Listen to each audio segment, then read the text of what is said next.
안녕하십니까. 저는 우리나라 1세대 소프트웨어 개발자입니다.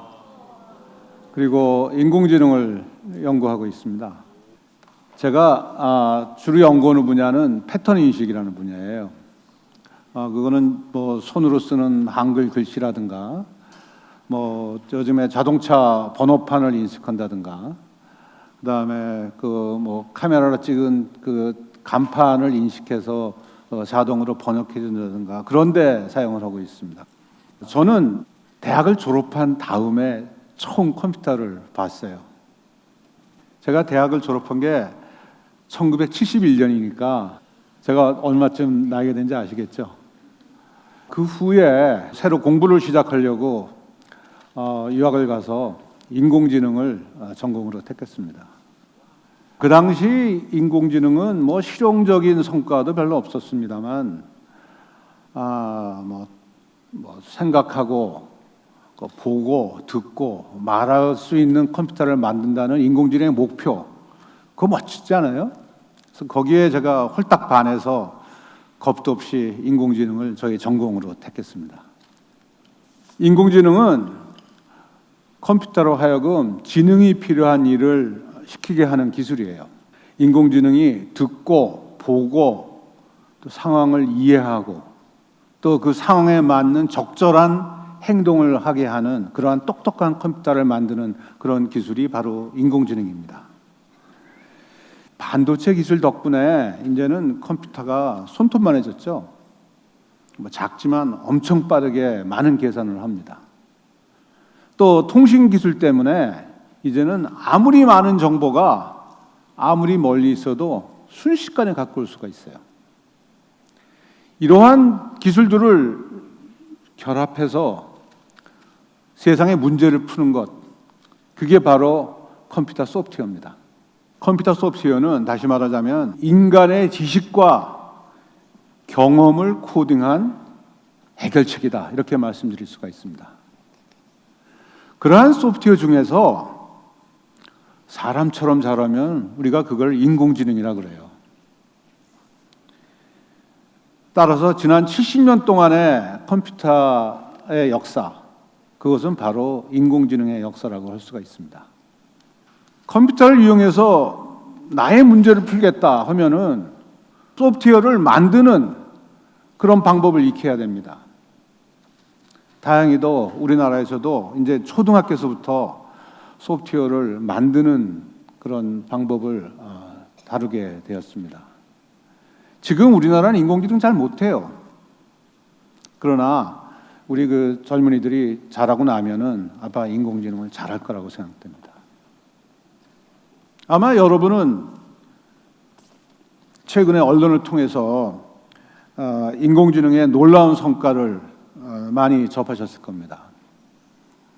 뭐 인공지능이 프로 기사를 이기지 않나, 퀴즈 대회에 나가서 사람을 다 물리쳤고 의사보다 더 정확하게 암을 진단하고 또 주식 투자를 해서 사람보다 돈을 더 많이 벌어요.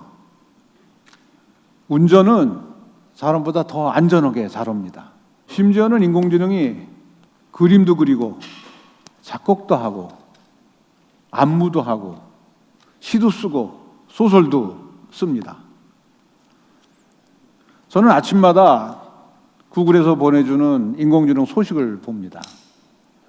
뭐 전 세계에서 방방곡곡에서 인공지능을 활용한 엄청난 일들이 일어나고 있어요. 놀라울 정도입니다. 이렇게 놀라운 인공지능이 어떻게 만들어졌을까요? 지난 70년 동안 많은 컴퓨터 기술이 나타났습니다. 하나의 컴퓨터 기술이 나타나면은 많은 사람들이 야, 이것을 이용하면은 인공지능이 되겠구나라고 흥분했습니다. 그런데 곧 또 그 기술의 한계도 발견해서 실망하고 그랬던 겁니다. 그래서 인공지능을 하나의 기술이다 그러는 것은 맞는 얘기가 아닙니다. 인공지능은 목표다 이렇게 하는 게 더 맞는 얘기일 것 같습니다. 인공지능은 사람이 전달해 준 지식을 이용해서 만들어질 겁니다. 전달해준 지식을 가지고 컴퓨터가 허락한 대로 했는데 밖에서 보니까 굉장히 지능적이더라 그런 겁니다. 어떻게 컴퓨터에게 지식을 전달해 주느냐? 그 중에 하나가 코딩이에요. 여기서 핵심은 사람이 먼저 획득한 지식을 컴퓨터에게 넘겨서 지능적으로 행동하게 한다는 겁니다. 그래서 그것을 지식 처리형 시스템이라고 부릅니다. 두 번째 방법은 데이터 기반의 기계학습 방법입니다. 컴퓨터에게 데이터를 보여주면은 컴퓨터가 스스로 거기서 패턴을 추출을 하고 그 패턴에 의해서 의사결정을 하는데 아주 지능적으로 행동하더라는 겁니다. 제가 이렇게 말씀드리면 아마 여러분은 이야, 그거 두 번째 게 진짜지, 그거 스스로 배운다는데 하고 생각하실 거예요. 맞습니다. 두 번째 게 진짜예요. 굉장합니다. 근데 첫 번째 것도 굉장히 우수한 겁니다. 기계학습 방법은 우리 그 신경세포가 어떻게 작동하는가 하는 것을 알아내서 그것을 가지고 수학적 모델을 만들어서 문제를 풀고 있습니다. 그래서 우리가 그걸 보통 인공신경망 기법이라고 그래요. 그 신경망이 간단하면은 복잡한 문제를 풀 수가 없어요. 그 대신 학습은 쉽습니다. 신경망이 복잡하면은 어려운 문제도 풀 수 있으라고 생각해요. 근데 그걸 학습시키는 거를 할 줄 몰라요. 지난 70년 동안 기계학습시키는 방법에 대해서 많은 연구를 해서 이제는 복잡한 신경망도 학습시킬 수 있는 그런 기법들을 발견을 했습니다. 그것을 딥러닝이라고 해요. 시행착오를 겪으면서 배울 수가 있어요. 한번 해보고 성공하면 따라하고 실패하면 회피합니다. 이걸 반복하다 보면은 능력이 점점 좋아지는 거예요. 또 인공지능은 자기 복제를 만들어요. 소프트웨어니까 능력이 똑같죠. 똑같은 놈을 만들어서 경쟁을 하면서 기술을 쌓아갑니다. 이런 인공지능 기법들은 인류가 수천 년 동안 지식을 쌓아왔던 분야에서 인간의 능력을 능가합니다. 인간이 전혀 생각하지 못했던 방법으로, 그런 전략으로 문제를 해결합니다. 여러분 알파고를 보셨잖아요. 알파고가 두는 기법은 사람이 두는 기법이 아닙니다. 이러한 그 기법들이 뭐 신약을 개발한다든가 뭐 에너지의 효율성을 높인다든가 이런 식의 아주 어려운 문제에서도 큰 성과를 내고 있습니다. 그러나 인공지능에는 한계도 있습니다. 인공지능의 성능은 그 데이터의 양과 질에 의해서 결정됩니다. 컴퓨터에 쓰레기 데이터를 집어넣고 학습을 시키면은 그 결과는 쓰레기일 뿐이에요. 또 알고리즘을 만드는 과정 중에서 개발자가 편견을 가질 수 있습니다. 무슨 의식적으로 편견을 가졌든 아니면 무의식적으로 편견을 가졌든 편견을 갖게 됩니다. 그 편견이 그대로 인공지능에 전수되고 편견이 전수된 인공지능은 불공정하게 행동할 것입니다. 인공지능이 자율적으로 그 의사결정할 능력을 갖고 있고 그것이 데이터를 만나면 스스로 배우고 이런 능력이 있기 때문에 인공지능은 개발자의 의도를 벗어날 가능성이 상당히 있습니다. 따라서 인공지능이 바람직한 방향으로 성장하도록 계속 감시하고 제약을 가해야 됩니다. 검증되지 않은 인공지능을 사용하는 것은 참 위험할 수 있어요. 인류의 운명을 결정하는 아주 중요한 의사결정, 중요한 문제, 그런 데에서는 인공지능을 사용하는 것이 바람직하지 않습니다. 또 하나의 치명적 약점은 기계학습이 사고의 과정, 다시 말하면 생각하는 과정을 인간의 언어로 설명을 못한다는 거예요. 너 왜 이랬니? 만약에 이렇게 되면 어떻게 될 거니?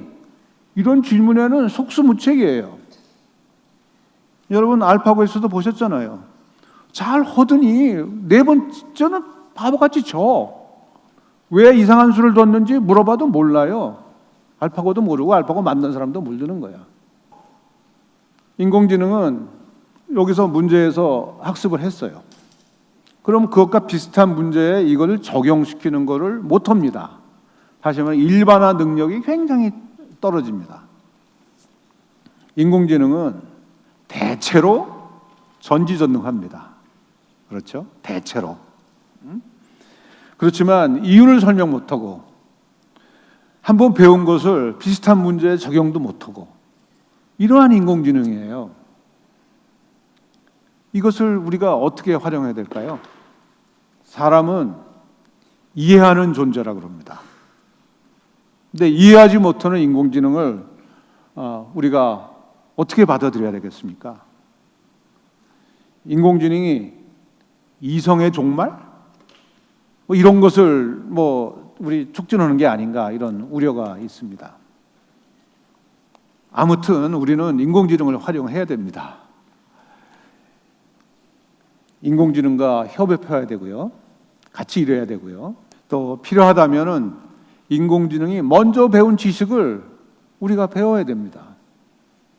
여러분 프로기사가 되고 싶으신 분이 있으시면은 알파고한테 배워야죠. 인공지능의 진정한 가치는 다양한 분야에서 활용할 수 있다는 겁니다. 안 쓰이는 것이 없고 또 못할 것이 없는 것 같아요.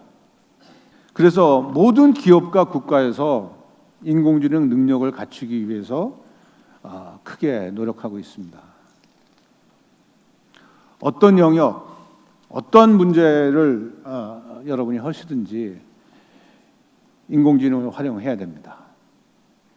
그러기 위해서는 인공지능의 능력과 한계도 정확히 이해하는 것이 중요합니다. 능력을 이해 못해서 발생하는 기회의 손실, 그것도 문제죠. 그러나 더 큰 문제는 한계를 이해하지 못해서 황당한 기대를 하는 것, 이것이 더 큰 문제라고 생각합니다. 우리나라에서도 인공지능의 능력을 정확하게 이해하는 그런 엔지니어들이 많이 양성되기를 기다려봅니다.